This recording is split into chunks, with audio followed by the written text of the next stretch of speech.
Dari SD tuh saya kerjanya jual daun simpur, jual telur, jual baju yang mama saya kasih. Waktu itu kan ada sawmill, waktu di Baru kan ada sawmill. Jadi baju-baju yang bagus mama saya itu saya ambil separuhnya saya jual untuk dapat duit. Dia kan panggil saya Ada, bukan Ida. Ada, mama tuh kasih kamu, bukan kasih anjing. Ya, begitu. Kaget saya dimarah waktu itu. Jadi mama saya marah sekali karena saya menolak pemberiannya dengan cara begitu. Kenapa mamanya Pue-Pue itu baiknya sama saya? Kasih kue, kasih baju, kasih duit, begitu. Lama-lama ya cerita orang tua kalau itu sebenarnya mama kandung, begitu.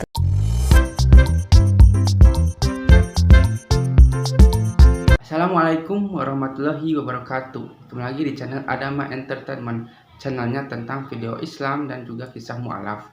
Sebelum mulai, jangan lupa untuk like dan juga subscribe ya. Tanpa panjang lebar, ayo kita saksikan. Alhamdulillah, sekarang saya berada di rumah Bunda Ida, dan di mana Bunda Ida ini adalah salah satu sosok tokoh yang fenomenal di Kota Pontianak. Oke, Bunda Ida, saya ingin bertanya nih Bunda Ida. Bunda Ida nih kalau dari segi saya dapat informasi bahwa Bunda Ida ini ada nama lain selain nama Ida. Kalau boleh tahu ini apa namanya, Bunda? Oh, nama Cina saya tuh Eng Ahua. Eng Ahua. Artinya bunga. Artinya bunga. Karena kakak saya Eng Ahuang, paling tua Eng Apue. Oh. Ikut marga papa kandung. Kalau nama lengkap Indonesianya? Enggak, nama saya cuma satu kata. Zaman dulu kan memang kayak zaman Nabi juga Aisyah, Hadijah gitu kan. Yeah. Saya juga Farida aja. Farida aja gitu. Tapi di kakak apa kak namanya Chinese atau nama Indonesia? Nama Indonesia. Oh, bukan Eng apa tadi? Eng Ahua. Eng Hawa bukan ya? Bukan. Oh, nama di ininya di KTP-nya Farida berarti ya. Oke. Kok bisa nih Bunda Ida nih apa ya, dari bahasanya, biasanya kalau orang Cina kan ada sedikit nih ciri-ciri logat-logat orang Cina ini Bunda ya. Ini Bunda kan kok nggak kelihatan nih logat Cinanya, nggak kelihatan. Yeah. Lebih ke bahasa apa logat bahasa Melayu. Ini bisa diceritakan nggak nih bagaimana ceritanya Bunda Ida nih kok bisa beragama Islam? Oh iya, kalau cerita dasarnya sih saya ini bukan mu'alaf kan, tapi anak angkat Cina. Anak angkat Cina tuh ya dari kecil udah Islam. Diangkat oleh keluarga Melayu? Iya, diangkat keluarga Melayu. Keluarga Melayu itu di samping rumah mama kandung saya, jadi deket gitu. Oh. Maka hubungan saya sama mama kandung sama saudara saya sampai sekarang nih baik-baik aja. Baik. Berarti masih berhubungan? Masih. Kok bisa nih keluarga Cina ini memberikan anaknya ke keluarga Melayu? Kok bisa? Itu ceritanya tuh, kalau mama saya tuh waktu itu kan apa ya, wanita kayak kalau kita di Melayu kayak ningrat begitu.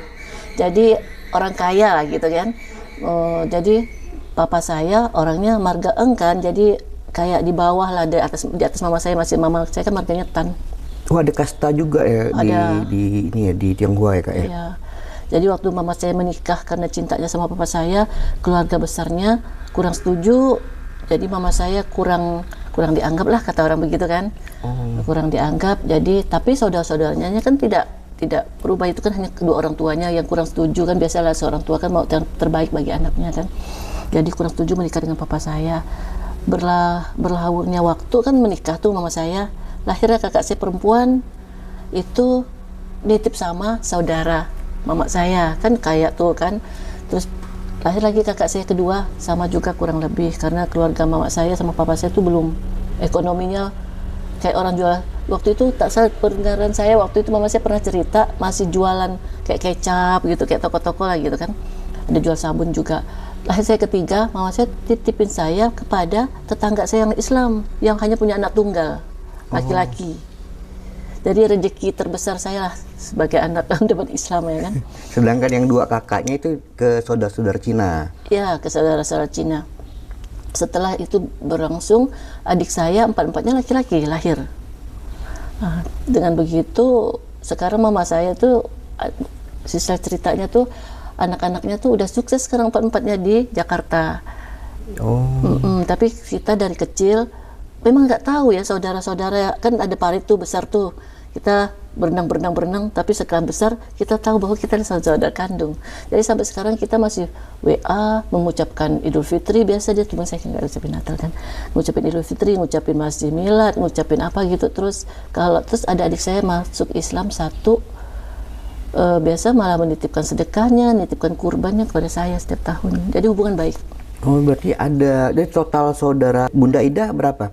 7 sama saya. 7 dan adik laki-laki salah satunya juga masuk Islam. Masuk Islam, iya. Gitu. Nah, dapat bocoran juga nih. Kan saudara-saudara Bunda Ida ini kan sukses semua. Alhamdulillah begitu. Sukses. Dan salah satunya kan juga beberapa pengusaha Bunda ya. Alhamdulillah begitu. Nah, yang pengusaha nih saya dengar kan tinggal di Jakarta. Iya. Saya kemarin dapat informasi bahwa adik Bunda Ida yang pengusaha tersebut itu masuk Islamnya di kota Pontianak. Iya. Nah, itu bisa diceritakan nggak? Kok kenapa jauh-jauh dari Jakarta kok syahadatnya di Pontianak? Kan bisa aja syahadat di Jakarta. Iya. Jadi saya waktu ditelepon, kakak saya mau masuk Islam, kaget saya. Masuk Islam? Gimana ceritanya? Dia rupanya sukanya baca buku. Dia kalau meeting di luar negeri kan berjam-jam tuh di pesawat, bacanya buku cerita Nabi Muhammad SAW. Jadi seringnya baca buku, itulah membanding-bandingkanlah dengan agamanya biasa gitu kan. Akhirnya dengan hidayah Allah, dengan izin Allah, kepingin masuk Islam, berkonsultasi dengan ustadz yang di Jakarta. Kata ustadz, dia kan bilang kalau saya punya saudara muslim, kalau lu punya saudara muslim, sebaiknya lu masuk Islam di daerah saudara muslim lu gitu. Jadi di sinilah dia masuk dan akhirnya syahadatnya di Munjalan. Kurang lebih 5 tahun yang lalu. Oh, di syahadat di Masjid Kapal Munjalan ya? Ya. Nah, setelah mendengar, bagaimana perasaan Kak Ida begitu tahu adik Bunda Ida pada saat itu bahagia dong, masuk Islam? Bahagia, rasa syukur gitu. Oh, tak terhingga lah. Setelah berlangsungnya waktu ya, saya menikahkan anak saya, adik saya tuh, subhanallah, baru masuk Islam beberapa lama, anak saya menikah tuh waktu ajan, pas sampai ke pernikahan anak saya, resepsi pernikahan saya tuh langsung buka jasnya, langsung ambil wudhu. Dan sekalinya saya udah pergi ke rumah adik saya itu beberapa bulan yang lalu ya, nggak salah ya, ada sajadah di rumahnya, ada tasbih di rumahnya gitu. Jadi terus saya dengar cerita, Kak, anak saya juga udah ikut-ikutan sholat, dia bilang begitu. Masya Allah, berarti anaknya juga ikut masuk Islam ya? Belum sih, waktu itu belum. Anaknya masih kecil? Masih kecil. Oh begitu. Dan sekarang ibu kandung Bunda Ida tinggal bersama beliau nih ya? Iya. Ada harapan nggak dapat hidayah itu? Insya Allah. Saya selalu doain mama saya, walaupun saya tidak memberikan apa-apa. Seperti adik-adik saya kan, saya lihat kalau mama saya milad, adik saya mewah banget tuh merayakannya, dan tapi saya hanya bisa nyebut nama mama saya setiap hari, setiap subuh juga saya doain mama saya dapat hidayah. Gitu. Oke, jadi dari Bunda Ida cerita waktu masih kecil-kecil kan sering mandi, sering main bersama gitu ya. Tapi udah besar baru tahu bahwa itu ada saudara kandung gitu ya. Itu kok ceritanya tuh kok bisa gitu ya, waktu saya kecil nggak tahu tapi tahu ketika dewasa. Sebenarnya waktu kecil saya juga heran juga sama mama saya yang Cina. Setiap saya lewat dia kasih saya uang. Uang, terus kalau Imlek saya dikasih ampau, terus dikasih kue dan dikasih baju bagus-bagus. Dan itu belum tahu tuh, itu ibu kandung? Belum waktu itu. Jadi lama-lama saya tanya kenapa mak pue-pue. Kakak saya kan apue pertama, kan panggilnya mak pue-pue kan, mamanya apue maksudnya. Kenapa mamanya pue-pue itu baik ya sama saya, kasih kue, kasih baju, kasih duit begitu. Lama-lama ya cerita orang tua kalau itu sebenarnya mama kandung begitu. Itu waktu umur berapa Bunda Ida tahu bahwa itu tuh bahwa orang Cina yang sebelah tetangga itu adalah ibu kandung? Umurnya berapa tuh? Kayaknya SD kelas 5-6 sih udah tahu. Nggak kaget tuh pada saat itu tahu? Enggak juga terlalu kaget karena pokoknya nggak kaget deh gitu. Terus biasa aja. Terus ada kejadian unik nggak? Kejadian unik begitu tahu ada ibu kandung berbeda keyakinan. Kan pastilah Bunda Ida ini kan main-main juga ke rumah ibu kandung kan? Iya, cuman ada kejadian satu, ternyata selama ini yang baik-baik mama kandung saya akhirnya pandai marah karena setelah saya udah sanawiyah ya kelas 1 ya gitu ya, saya tuh main ke rumah mama saya kasih saya air teh. Kasih saya air teh, saya udah tahu halal haram kan, pikir saya memang kita bukan BB, asal bukan babi kan, jadi saya juga tahu nih, ini nih gelasnya nih takut juga dicucinya sama dengan pencucian mangkuk atau piring yang setelah bekas makan babi gitu kan. Jadi saya nggak mau makan minum di gelasnya, saya ambil air teh itu pas ada anjing lewat kan mama saya juga ada anjing gitu.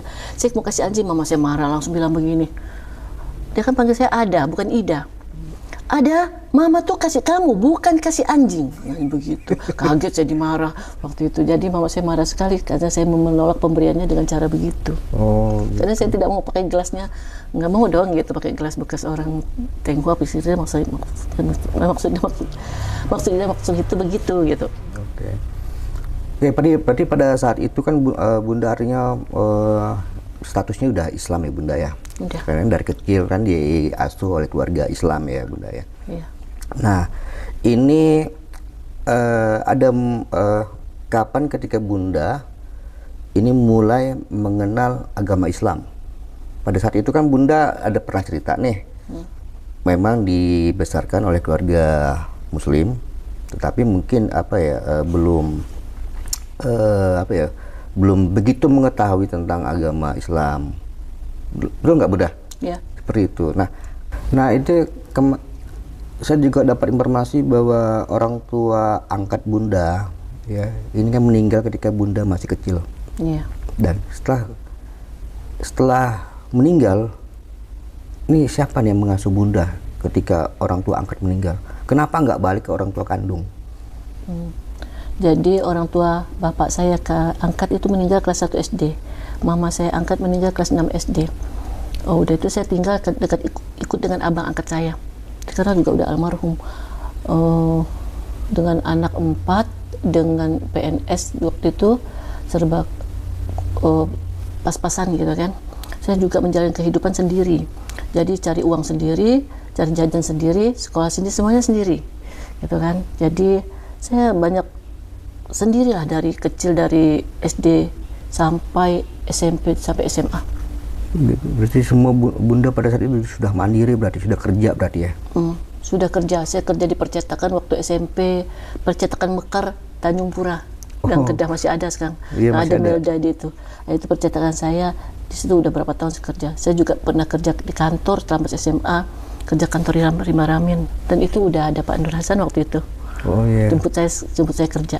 Berarti udah ketemu sama calon suami ya pada saat itu waktu ya? SMA. Saya kerja terus dari SD tuh saya kerjanya jual daun simpur, jual telur, jual baju yang mama saya kasih. Waktu itu kan ada sawmill, waktu di Baru kan ada sawmill. Jadi baju-baju yang bagus mama saya itu saya ambil separuhnya saya jual untuk dapat duit. Saya juga jual daun simpur, jual telur, jual buah, jual es juga SD. Udah SMP saya kerja percetakan, ada kerja toko buku juga. Sempat udah itu saya kerja SMA, saya kerja di kantor.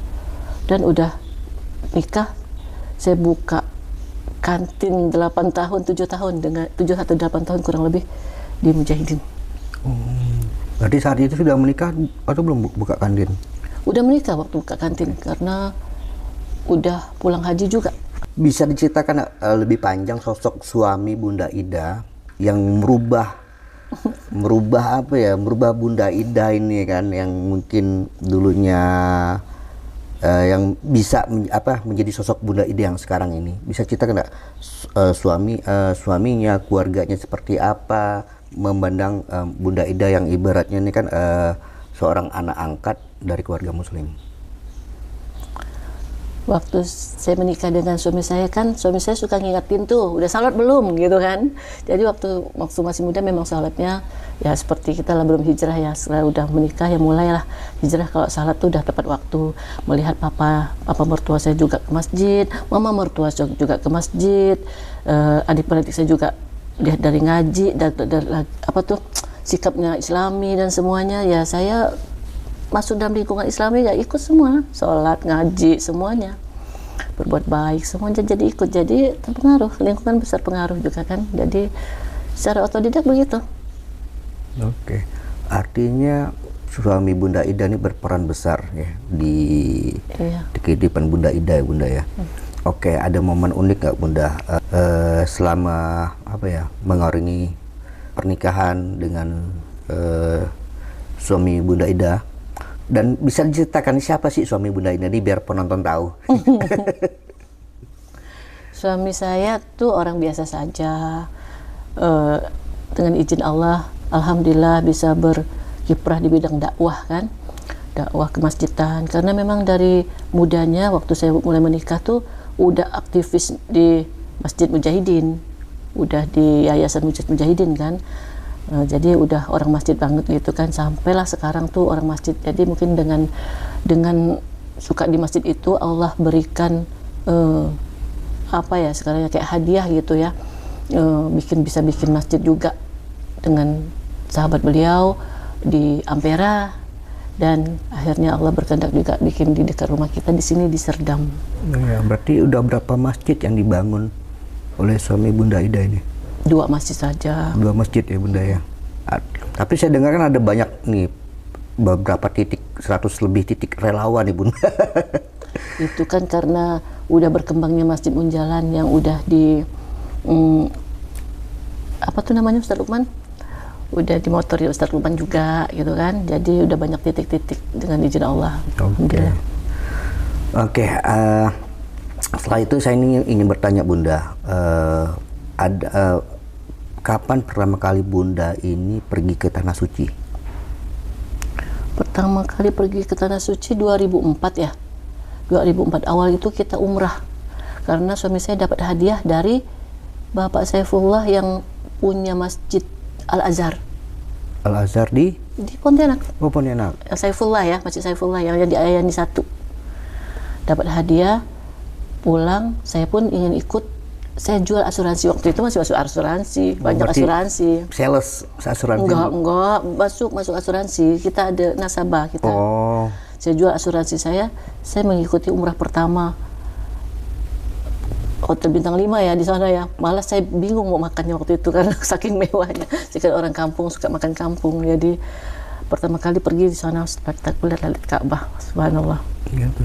Ada kejadian unik nggak, dan apa perasaan Bunda Ida pertama kalinya melihat Ka'bah?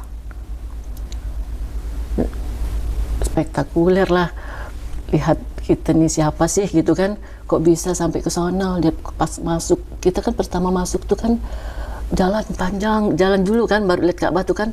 Pas lihat kan langsung lihat kan, ini aja udah mau nangis.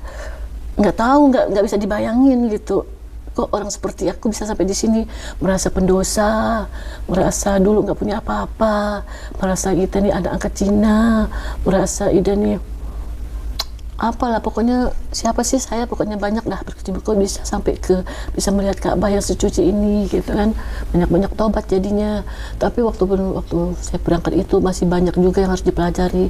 Jadi saya merasa banyak juga kesalahan-kesalahan saya lakukan waktu haji gitu kan. Makanya saya waktu dapat rezeki setelah sekian tahun naik haji dapat rezeki, saya daftar lagi reguler seluruh keluarga. Oke, yang pertama nih keberangkatannya umroh atau naik haji ini? Umroh. Pertama umroh awal 2024. Akhirnya saya berangkat lagi 2024 akhir. 2024 atau 2004? 2004. 2004 awal itu kakak umroh pertama umroh, kalinya. 2004 akhir haji. 2004 akhir haji. Naik haji. Naik haji. Ya, ini kan biaya haji ini kan mahal ya Bunda ya. Kok bisa gitu ya? Ada nggak kisah unik perjuangan Bunda Ida nih bisa pergi haji, karena apa ya, pada saat itu kan masih muda ya Bunda ya. Iya. Kok bisa itu supaya kami yang belum naik haji ini bisa termotivasi pergi. Iya. Waktu itu kita berdua niat sekali naik haji, niatnya kuat banget. Jadi waktu itu kita udah menikah hanya punya mobil zaman dulu ya, mobil apa ya merek yang lupa, pokoknya cuma 7 juta belinya. Iya. Jadi saya pernah naik mobil itu tuh Bunda. Jadi mobil itu aja tuh kami dulu masih ada haji talangan. Oh iya. Masih ada. Jadi sampai kami talangkan suratnya, sampai nggak salah mobilnya juga ikut di itu ya, pokoknya lupanya sampai ditalangkan untuk kita biaya daftar haji. Pas hari udah sampai waktunya pelunasan, kita nggak punya uang, kita kasihkan jatah haji kita kepada tetangga di Serdam ini juga. Suami istri mau berangkat, kita kasihkan jatah kami, kita nggak punya uang. Jadi akhirnya istrinya berangkat, suaminya tidak berangkat karena suaminya meninggal setelah kita kasih jatah dua. Mereka pelunasan. Setelah itu kita tahun berikutnya, itu yang kita daftarnya kan itu 2003 ya, 2004 haji umrah, 2004 akhir mau pergi belum ada pelunasan. Akhirnya 2005 itu bapak mertua saya jual tanah. Yang tanah itu waktu itu dibeli, infonya tuh 150 rupiah, bisa dijual hampir setengah M. Kami dikasih lah duit, akhirnya kami berangkat pelunasan pakai jual haji itu, alhamdulillah. Oh iya, berarti dapat hadiah dari mertua ya. Berarti sayang benar mertua sama Bunda Ida. Iya. Sampai bikin rumah pun di samping beliau. Di depannya sekarangnya Roti Bahagia ya, kita mau beli rumah nggak boleh, harus tancap di situ. Jadi kita mengikuti, dan alhamdulillah dengan biru walidain, ikut apa kata orang tua, hidup nggak susah-susah sekali, mudah dilewati masalah-masalah yang ada. Oke, berarti sudah 2 kali Bunda ke Tanah Suci ya, umroh dan naik haji ya berarti ya? Waktu tahun 2004 udah 2 kali. Oke, nah ini sangat menarik sekali perbincangan dengan Bunda Ida. Bunda Ida ini juga pengen juga saya undang juga di konten satunya lagi, di channel satunya lagi, channel Masjid Ka'bah nih Bunda, menceritakan tentang hikmat. Oh, hikmat. Ya, jadi teman-teman yang penasaran dengan sepak terjang Bunda Ida ini di kegiatan-kegiatan Bunda Ida sehari, ini saya kasih bocoran dulu bahwa Bunda Ida ini juga salah satu founder Bunda ya di Gerakan Hikmat ya Bunda ya. Iya. Nah ini bisa secara singkat aja nih, biar penonton yang kepo nih pengen tahu hikmat ini kegiatan apa sih Bunda? Hikmat itu dimulai dengan niat untuk memberdayakan emak-emak yang di rumah. Ini seminggu sekali, setiap Jumat, sepekan sekali, untuk memberikan tenaganya, membuat air untuk melayani para jamaah Jumat. Pertamanya begitu, hanya tiap Jumat. Karena juga kita kan harus sedekah Jumat itu baik. Itu kan di dalam Al-Quran banyak tuh sedekah. Dan tapi kita juga berpacu pada soal hadis. Hadis itu kan memberi minum tuh, infak terbaik itu memberi minum. Infak terbaik memberi minum. Memberi minum. Kedua, Allah itu suka yang rutin, walau kecil. Jadi kita ambil yang kecil aja air. Jadi kan air kan murah untuk dahaga, sumber kehidupan lagi. Ketika kita juga ngambil hadis Bukhari Muslim, sama dengan tadi tiganya hadis Bukhari Muslim. Kalau seorang yang rendah, seorang pelacur itu rendah, sepatu itu rendah yang diberinya minum, terus anjing itu rendah. Itu aja dengan tulus hati Allah kasih ampunan dan masuk surga. Itu karena memberikan minum tadi kepada pelacur dan anjing ya? Bukan, pelacur memberi anjing dengan hati yang tulus. Oh iya. Air, kan anjing itu rendah, pelacur itu rendah. Sepatu yang diberinya untuk memberi minum anjing itu kan diinjak rendah. Tapi dengan semua yang kita lihat rendah itu, Allah memberikan surga ampunannya karena ketulusan hati. Jadi untuk bunda-bunda yang di rumah tuh, untuk supaya bermanfaatkan diri, kita kan udah pralansia gitu kan. Jadi apa yang kita bikin? Oh, kita dari hal yang kecil. Jangan kita lihat orang bisa infak gede besar, tapi dia kan bisa besar. Enggak, Allah enggak lihat itu. Allah lihat kita ketulusan hati dan rutinnya. Allah lihat yang istiqomahnya. Jadi untuk hal yang kecil kan bikin air mudah sekali setiap Jumat. Lakukanlah. Kalau tidak mau, kita mau melakukan apa lagi? Kan? Jadi pergunakan minimal sepekan sekali untuk menginfakkan tenaganya dan memberikan dananya, beli gula, beli sirup, beli batu es, kan murah itu. Oke. Sekarang udah berapa emak-emak nih yang aktif di kegiatan hikmat nih, Bunda? Ratusan sih, kalau untuk hikmat sih udah ratusan emak-emak. Cuman kalau untuk pengurusan kita ramping, cuman ketua, sekretaris dan bendahara saja. Tapi untuk emak-emaknya rame. Jadi kalau itu keramaian tuh bisa dilihat dari milad hikmat. Jadi milad hikmat pertama itu kurang lebih 200 orang di Masjid Kapal Ampera. Keduanya Masjid Nurul Huda di Pal 6. Itu rame juga sekali, meriah banget. Yang ketiganya di Siantan, KCP Siantan itu masjid apa ya, lupa saya. Al-Jamiat. Kepanjangan hikmat apa Bunda? Himpun infak air minum Jumat pertamanya. Tapi sekarang karena kita tidak hanya melayani Jumat, tapi juga melayani HBI, Haji Besar Islam, mau Maulid, mau permintaan buka puasa Senin Kamis, mau itu kita layanin. Akhirnya kita ubah himpun infak air minum umat. Oh, tadi tetap sama Hikmat ya? Tetap namanya sama Hikmat. Oke. Nah, sepertilah kisahnya, bagaimana kan kisahnya ini sangat menginspirasi kita bahwa kita itu sebagai umat muslim, dengan adanya video ini kita itu menjadi terinspirasi bahwa kita itu bisa lebih baik lagi untuk menjadi seorang pribadi muslim yang lebih baik lagi.